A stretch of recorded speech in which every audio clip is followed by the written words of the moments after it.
جب دعا کرتے وقت تمہاری آنکھوں سے آنسو آنے لگیں تو سمجھ جانا کہ تمہاری دعا بارگاہ الہی میں قبول ہو چکی ہے۔ تہجد پڑھنے والوں کی تو وہ دعائیں بھی قبول ہو جاتی ہیں جن کا ذکر انہوں نے کبھی اپنے رب سے بھی نہیں کیا ہوتا۔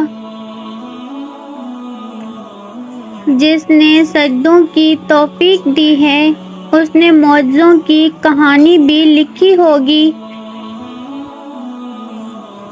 اللہ سے اپنا رشتہ اتنا مضبوط کر لو کہ تمہیں کسی اور سہارے کی ضرورت نہ رہے۔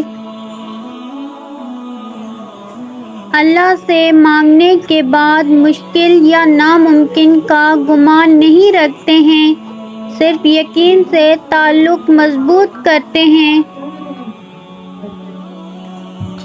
اللہ دیکھ رہا ہے آپ کتنی اذیت میں ہیں اور کتنی مشکل سے صبر کو قائم رکھا ہوا ہے۔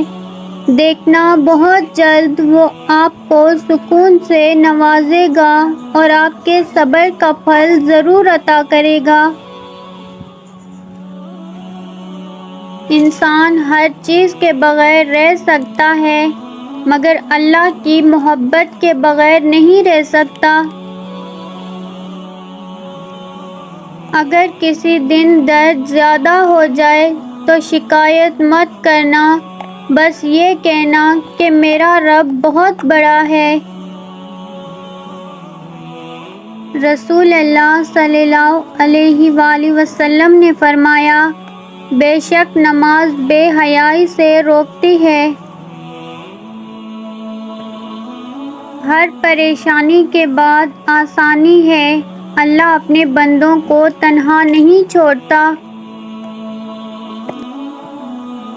تم اس کی رضا میں الحمدللہ کہنا سیکھ جاؤ، وہ تمہاری ساری تکلیفیں اور پریشانیاں ختم کر دے گا۔ ہر عبادت کا پتہ نہیں ہوتا کہ وہ قبول ہوئی یا نہیں، مگر درود شریف ایسی عبادت ہے جو ادا ہوتے ہی قبول ہو جاتی ہے۔ یہ محبت ہی تو ہے جو دنیاوی خواہشوں سے غافل ہو کر اس کی ذات میں فنا ہونا سکھاتی ہے۔ تہجد کے وقت انسان اللہ کے بہت قریب ہوتا ہے، اتنا کہ اپنی ہر دعا پوری کروا سکتا ہے۔